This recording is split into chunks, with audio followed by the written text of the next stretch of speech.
오늘은 204번째 개성부터 되겠습니다. 건강은 가장 큰 이익이고 만족은 가장 큰 재산이다. 믿고 의지함은 가장 귀한 친구. 대자유는 최고의 평화이다.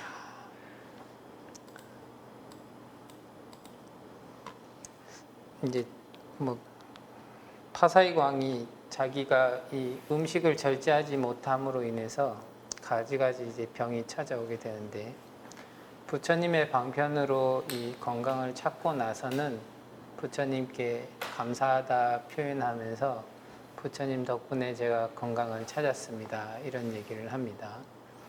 그 얘기를 하는 끝에 부처님께서 왕에게 이러한 개송을 얘기하셨는데요. 아주 당연한 말이긴 하지만 병 없는 것, 건강한 것이 최고의 이익이다. 이제 여러 가지가 있지만 우리가 살아가면서 죽을 때까지 병을 이렇게 달고 살고 있고, 그래서 유명한 글귀긴 하지만 보왕산매론에 병 없기를 바라지 말라, 이런 얘기를 하죠. 병이 이렇게 한번 들기 시작하면은 그로 인해서 드는 이제 자기의 육체적 혹은 정신적, 그 다음에 재물적으로도 큰 손실을 계속 맺고 있다.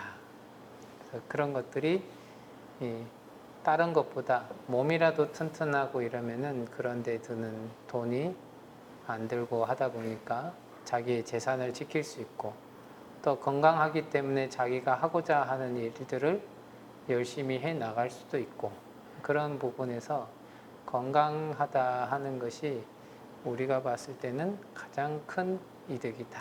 그래서 공부를 한다, 수행을 한다 할 때도 건강을 자기 스스로 잘 관리하는 측면에서 이 수행을 할 수 있어야 된다.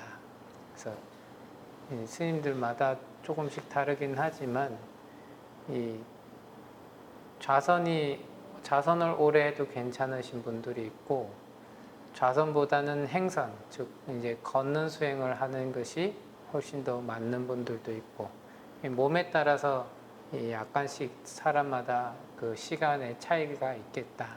그래서 물론 이제 어떤 시스템이 갖춰져 있는 곳에서 공부를 하려고 하면은 그 시스템에 맞출 필요도 있지만, 그 시스템에서 조금 벗어났을 때는 본인에게 조금 더 잘 맞는 그러한 수행법으로서 자기의 건강도 지키고 꾸준히 수행할 수 있는 그러한 여건들을 만들어가는 것이 좋겠다.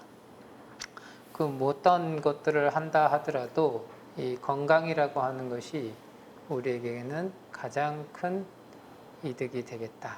그래서 이제 또 어떤 이제 어른 스님께서 그런 얘기들을 이렇게 어디서 뉴스를 보고 하셨나 봐요.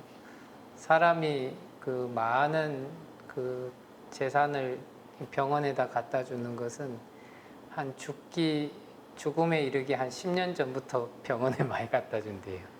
그 전까지는 병원에 그렇게까지 갈 일도 없고 많이 내지도 않는데, 죽기 직전 한 10년 전쯤부터는 꽤 많이 자주 병원에 가게 되고, 병원에다가 치료비로서 많은 지출을 이루게 된다, 이런 얘기들도 하셨는데, 그래도 좀 열심히 잘 사셨던 분들은 이 치료를 해도 될 만큼의 재산을 쭉 가지고 계신데, 이제 말년으로 가면 갈수록 이제 복이 부족하신 분들은 병원비를 내지 못하거나 아니면 병원비를 내고 나니까 소위 이제 땡전 한 푼 없는 그런 상태까지 이렇게 다다르게 되죠. 그래서 어떤 것이 됐든 간에 이 건강하다 하는 것이 가장 큰 이득이다. 그 다음에 만족할 줄 아는 것이 가장 큰 재산이다. 이 만족이다, 우리가 만족할 줄 안다 하는 것은 이 자기 삶의 기준점을 어느 정도에서 만족점을 좀 찍을 거냐. 감각적인 즐거움에다가 방점을 자꾸 찍으려고 하면은 이 단계가 계속 올라가더라고요. 그리고 이 단계가 올라갈 때마다 이 써야 되는 돈의 액수가 굉장히 이렇게 팍팍팍 올라가는 것들을 우리가 볼 수 있다. 만족하는데 나는 이 정도쯤은 괜찮아.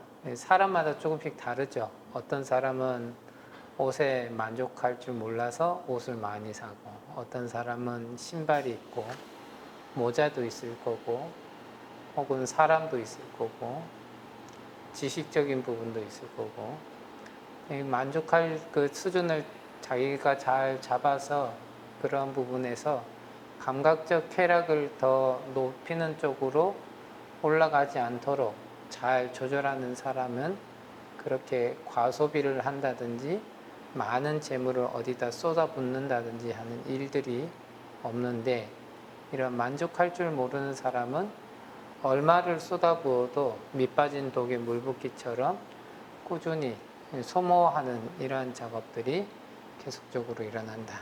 그래서 자기의 가진 바를 잘 지키기 위해서는 만족할 줄 아는 것이 필요하겠다. 만족할 줄 안다는 것은 뭐 이제 사람이면 누구나 이 좋은 것들을 좋아하죠.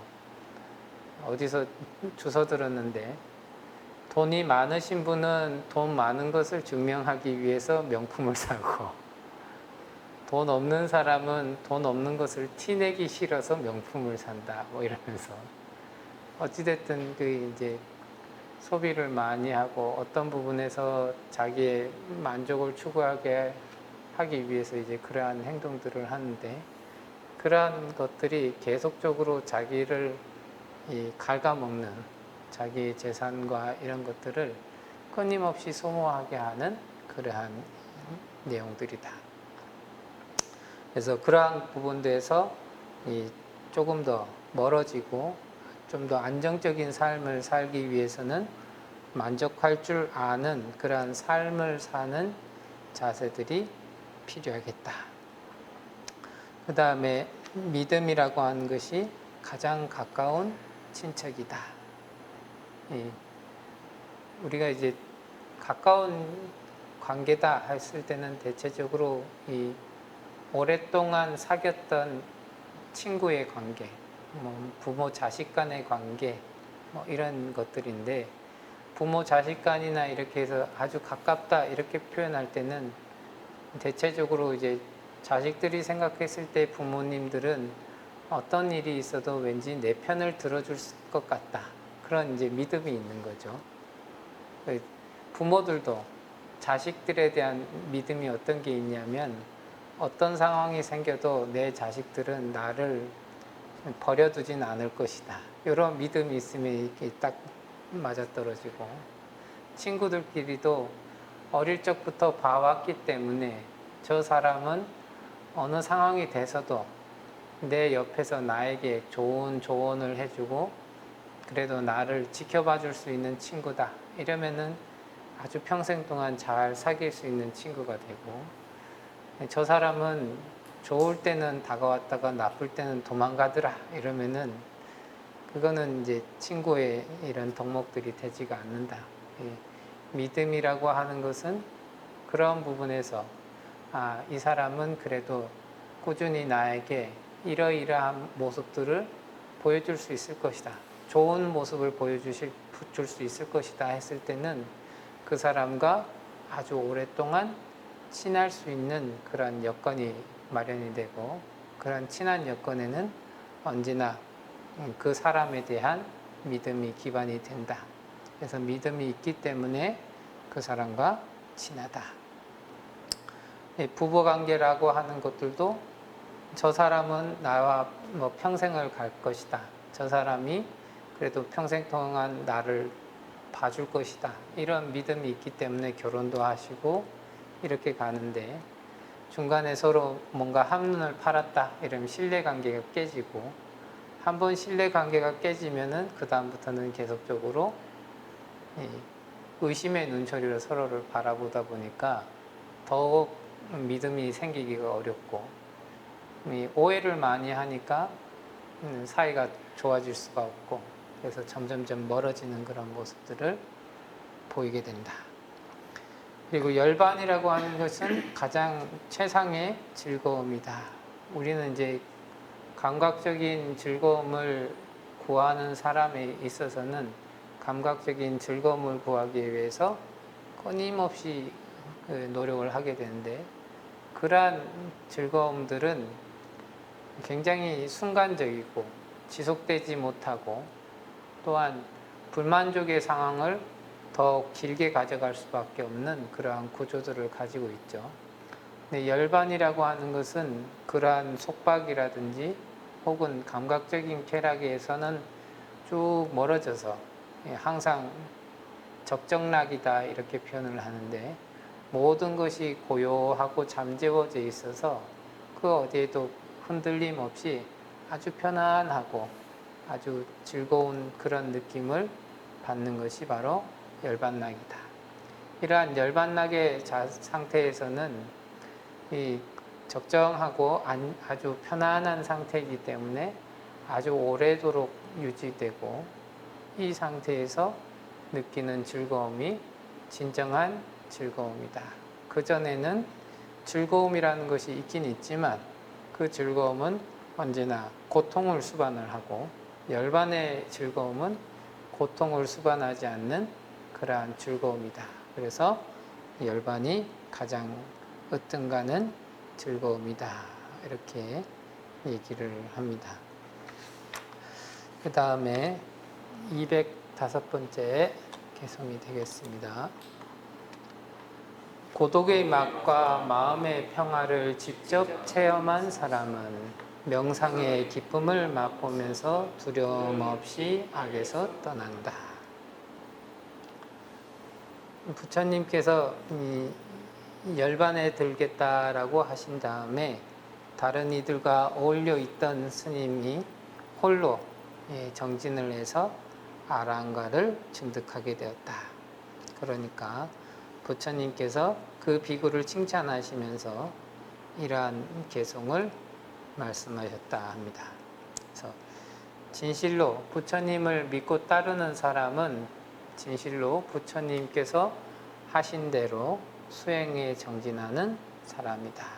그래서 이 홀로 있음을 안다, 고독의 맛을 안다 하는데, 이 단체로 있을 때의 힘도 있지만 어느 순간에서는 혼자서 조금 더 해 나가야 될 일들이 있죠. 여기서의 고독의 맛이라고 하는 것은 예전에는 단체로 모여서 서로 즐거운 얘기를 하면서 시간을 보내다, 그래서 부처님의 말씀대로 수행 정진을 하지 않던 그러한 시기에보다는 홀로 있다 하더라도 스스로 열심히 부처님의 법을 수행 정진하는 그런 시기가 훨씬 더 훌륭하다라는 거죠. 그러한 맛과 또 그 홀로 있음으로 인해서 많은 사람이 있을 때는 많은 인간관계와 그 번잡함에 휩싸여 가지고 하루도 조용할 날이 없는데, 거기서 살짝 자기의 관계망을 좀 내려놓고 홀로 있다 보니까 거기서 오는 아주 고요하고 조용한, 그리고 편안한 그러한 맛이 있다 하는 거죠. 그런 것으로서 이 법의 즐거움을 맛본 사람은 항상 이 두려움 없이 악한 일, 선한 일을 항상 행하고 악한 일을 하지 않는 그 상태에서 꾸준히 나아갈 수 있다, 이런 얘기들을 하는 거죠. 이 수타니파타에서 있는 무소의 뿔처럼 혼자서 가라, 여러 개성들이 쭉쭉 나오는데요. 거기서도 나오듯이 이러이러한 부분에서 세속에 이끌려서 살 바에는 차라리 무소의 뿔처럼 혼자서 가라. 어디서 다툼과 혼란의 상황에서 있는 것보다는 차라리 무소의 뿔처럼 혼자서 가라. 혼자서 가라 한다는 것이 이 주변의 여건이 수행 정진을 하는데 많은 장애를 발생시킬 때는 차라리 혼자서라도 부지런히 그 길을 걸어가야 된다. 그런 느낌에서 무소의 뿔처럼 혼자서 가라. 그런 경전이 있게 되죠. 그런 것처럼 여기서의 고독의 맛, 마음의 평화 이런 것들은 그러한 내용을 기반으로 해서 두려움 없이 자기의 열반을 얻기 위해서, 해탈을 얻기 위해서 부지런히 노력해야 된다 하는 말을 여기서 해주고 계십니다. 그 다음에 206번째 개송부터 208번째 개송까지 한 번에 읽겠습니다. 성인들과의 만남은 좋은 일이다. 함께 살게 되면 항상 즐겁다. 어리석은 자를 만나지 않으면 마음은 늘 편안하고 즐겁다. 어리석은 자와 함께 길을 가는 사람에겐 오래도록 근심이 따른다. 어리석은 자와 함께 사는 것은 원수와 같이 사는 것처럼 고통스럽다. 지혜로운 사람과 함께 살면 친척들의 모임처럼 즐겁기만 하다. 그러므로 달의 천체의 궤도를 따르듯이 지혜롭고 널리 배우고 잘 참고 믿음 있고 거룩한 이런 선인과 선지식을 따르라. 계속인데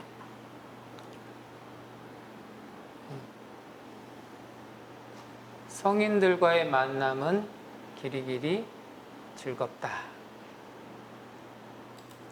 그리고 그런 분들과 같이 산다는 것도 매우 매우 행복한 일이다. 거기에 어리석은 사람을 보지 않는 것은 더한 즐거움이다. 그렇죠. 이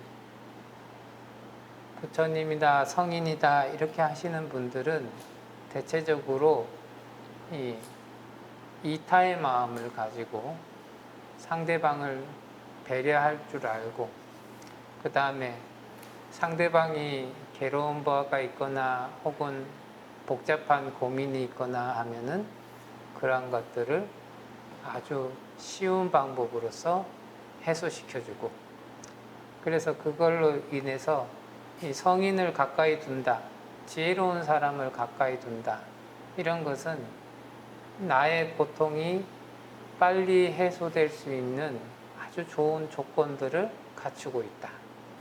그리고 성인들과 가까이 이렇게 살게 되면은 성인들을 본받게 되고, 성인들을 본받아서 열심히 살다 보면은 어느 순간 자기도 모르게 길이길이 이 선도, 최소한 인천도, 아주 좋게는 해탈도에 들어가 가지고 아주 길이길이 고통받지 않는 그러한 삶들을 누릴 수가 있는 거죠.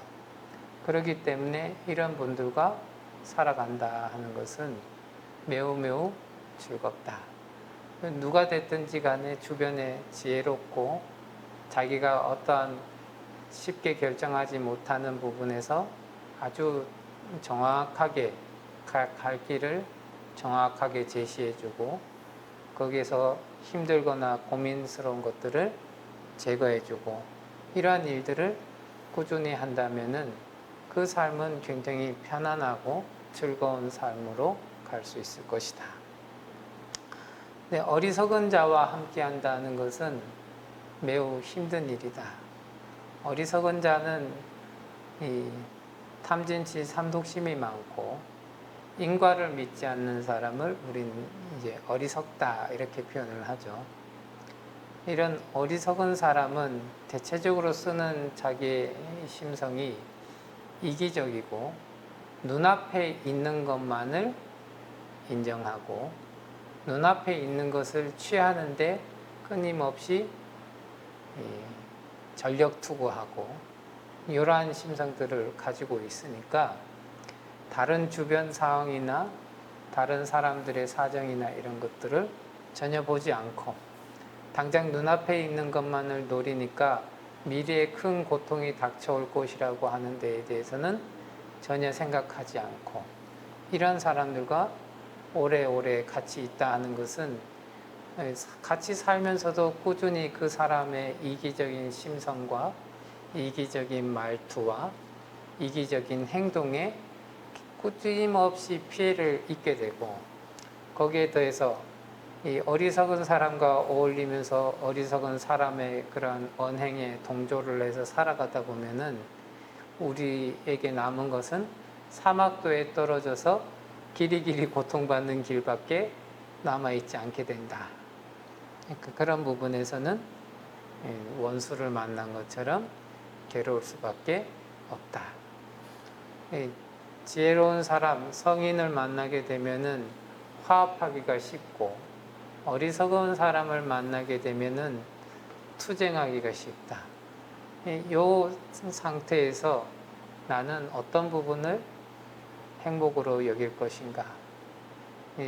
선인하고 만났을 때 화합하려고 하니까 자기 욕심이 방해가 되니까 성인을 버릴 수 있고, 어리석은 사람하고 함께 하려고 하니까 이 사람은 또 너무 어리석어 가지고 아주 사소한 걸로도 끊임없이 투쟁을 일으키고, 그러니까 또 힘들다.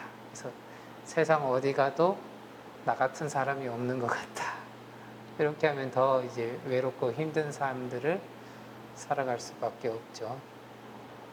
그래서 이 지혜로운 사람하고 같이 살아간다 하는 것은 우리에게 아주 큰 즐거움들을 가져다 준다. 그래서 이제 뭐 최근에 이제 많은 사람들에게 솔루션을 제공해 주시는 분이 오은영 박사가 솔루션을 제공해 주니까 그분한테 이제 사람들이 많이 찾아가서 자기들의 현 상황에 대해서 설명을 하고 보여주고, 그래서 피드백을 받고, 그래서 자기의 나아갈 길을 확인을 하고, 그로 인해서 점점 삶이 변화되는 그런 일들을 겪고, 뭐 법륜 스님도 이제 뭐 워낙 많이 활동을 하셨으니까 그렇고, 그렇게 군데군데 어찌됐든 사람들에게 좋은 이 영향을 퍼뜨리는 분들이 있다. 그런 분들과 가까이 이렇게 지낼 수 있다면은 그만큼 삶에 아주 편안함이 찾아오게 되고 고통은 줄어들게 될 거다. 어리석은 사람은 폭력적이고 또한 남을 힘들게 하고 괴롭게 하고 다투게 하고 하는 그런 부분이 있기 때문에 매우 어렵다 하는 거죠.